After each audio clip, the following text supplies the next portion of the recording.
everyone, it's Vicki Stark here.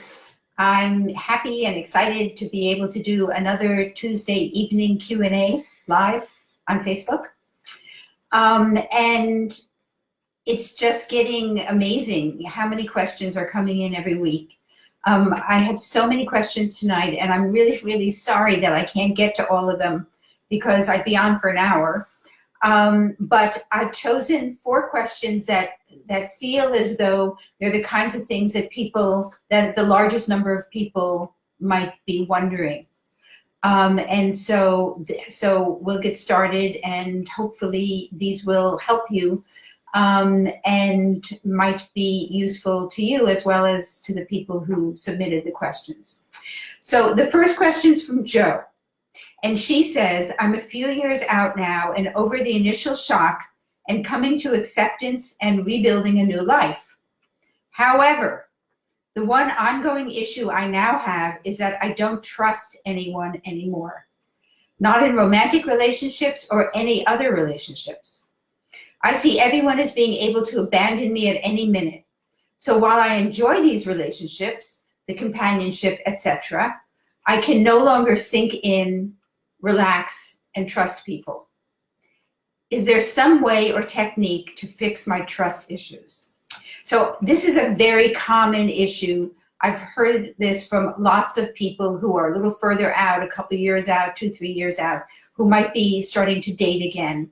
But, Jo is also saying that it sort of generalizes to other aspects in her life, that she now knows that people can just walk away from you. And so it makes it hard for her to trust anyone. So a couple of thoughts on this. One is I'll tell you how I dealt with it. And it was very clear and actually very easy for me, which is that I was able to see how flawed or damaged my runaway husband was and how it was unique to him. If you want to think of your ex as being narcissistic or having some kind of personality disorder that expressed itself when he left, that will help you understand that it's not everybody who is not worthy of your trust, but it's the very specific people, and particularly the person who left. So I suppose because I'm a very trusting person by nature, I didn't tend to see that other people were not trustworthy. But I think that one of the things also that might help Jo is that if you can recognize that, look back and be able to recognize if there were any warning signs that your ex-husband was treating other people disrespectfully, like his partners at work or somebody else in the office, if he was treating other people the way he eventually treated you, that tells you that there's that flaw in his personality. And if you look around at other people, friends or family members or potential new person that you're dating, and you sort of get a sense of how they dealt. For example, if the person you're dating is divorced, what kind of relationship does that person have with his ex-wife? How respectful is he when he talks about her?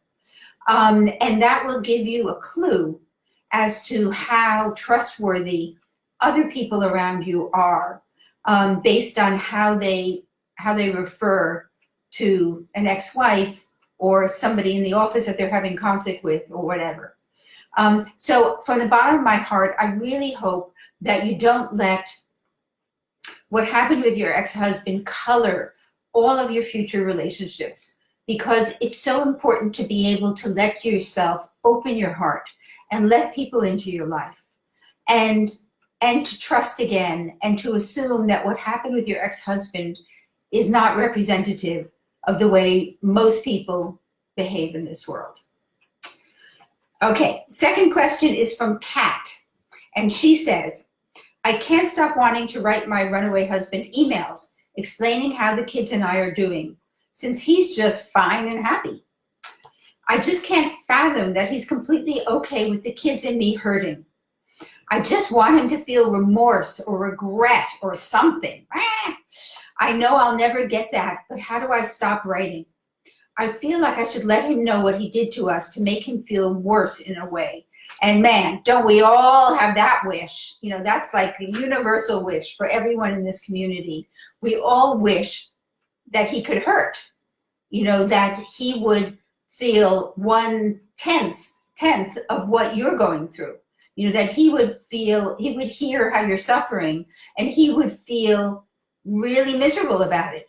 He'd hear how the children are sort of disrupted and distressed, and he would feel so guilty and feel so badly about it. But the sad truth, Kat, is the fact that because he's a runaway husband and fits into that profile, he's capable of just walking away and shutting down his feelings. And so what I've seen over and over again is that when you reach out to him and you tell him this stuff, he thinks you're being hysterical, you're being dramatic. It's like you shoot the arrow, but it never hits the mark. You know, very rarely do I see men responding the way you want them to respond. You tell them what you're feeling and how the kids are suffering and how hard this has been for you. And really, it almost never happens that they say, oh my God, you know, I didn't realize it. I'm so sorry. I feel so badly. What can I do? That doesn't happen. So the reason not to write to him is because you're shouting into the wind. It's not going to hit the mark, and it's only going to make you feel worse. So if you want to write the letter, but don't mail it. You know, don't send the email. Don't try to get blood from a stone. You know, you're trying to get something from him that he's incapable of giving you, and it will only serve to feed the frustration and the sense of desolation that you're already feeling. So don't look to him for anything because you're looking in the wrong direction. All right, number 3. Paula says, if friends try to pressure you to be over it already, even if they mean well, do you recommend keeping them out of your life temporarily?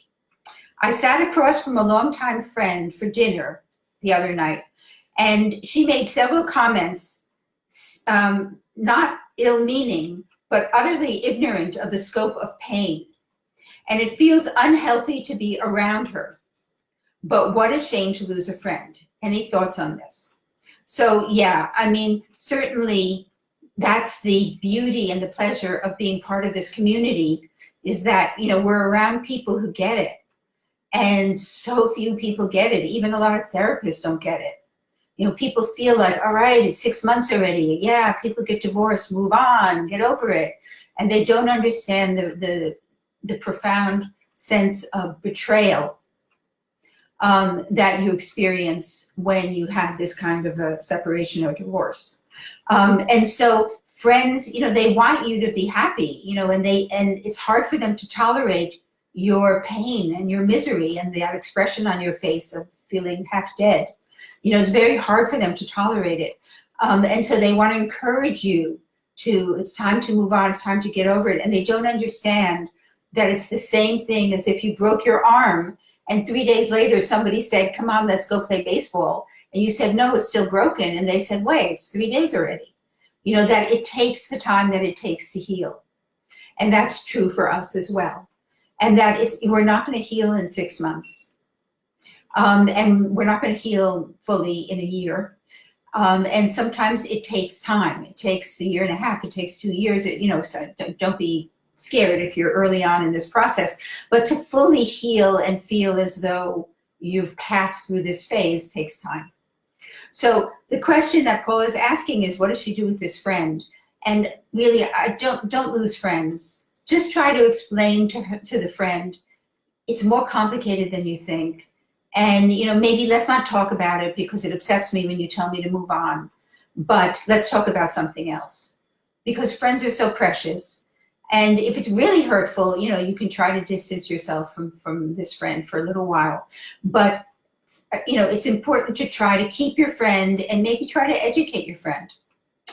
But to expect that the friend is not going to get it. And so that brings us to the final question for tonight, which is from Anili. And she says, I am in no contact with my now ex-husband who left us 10 months ago, parenthesis, ow. In the beginning, I encouraged my young adult kids to meet their father, but they soon went no contact as well. My son doesn't want to talk about what happened. He and his sister only want to go ahead with their lives without their father. Is this sane that he's so quiet about it? I just worry that this will haunt him later on. And of course you do. And many of the questions, and I've gotten so many questions tonight, but many of the questions have to do with worries and concerns about your kids. But really, and particularly for young adults, you know, they're not teenagers anymore, they're young adults, and they've seen what's happened. And, you know, perhaps if they've seen their father with the other woman, or they've seen the level of hurt or his callous behavior, they make up their own mind. It's not you who's influencing them. They come to their own decision. And of course, it's always serious and grave when a child, even an adult child, cuts off from a parent. And sometimes it takes them years to work it through and, you know, address that parent and maybe confront that parent and maybe at some point get some help, professional help, you know, to work it through from a family therapist. But to Anili, I think, let your son make the kind of relationship or not with his father that feels right to him. And just trust that you're going to be there for him. You're going to be a good support for him. It's not the healthiest thing in the world. It's collateral damage to what happened when your husband left. But there's nothing you can do about it. So just try to stay positive, stay connected to your son, and expect that over time, you know, perhaps he can work it through and come to some kind of a reconnection with his father. And that often happens. I've seen that quite a number of times. So that's it for tonight. But before I sign off, I want to tell people that the registration for the Sedona retreat is now open. The Sedona Divorce Recovery Retreat takes place from May 27th to May 31st this year, 2020.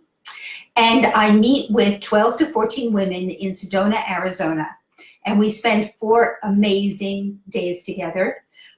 We have workshops every day.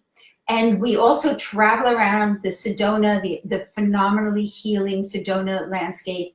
We do a little bit of hiking and we do a lot of activities. We meet with a shaman and go to the desert with him. And it's always a phenomenal thing. So if you're thinking of coming to the Sedona retreat, go to the Runaway Husbands website, to the retreats page, and go to the Sedona retreats page. And you'd have to register and let me know that you're interested, because I have a few spots left, but it will fill up. It fills up every year. And if it's a phenomenal opportunity. I promise you, if you attend, you're going to leave there feeling different. In a very positive way. You're going to feel so refreshed, and you will have had a very amazingly positive experience. So that's it for tonight. Look forward to seeing you again next Tuesday, 7:30 Eastern. Take care. Lots of love.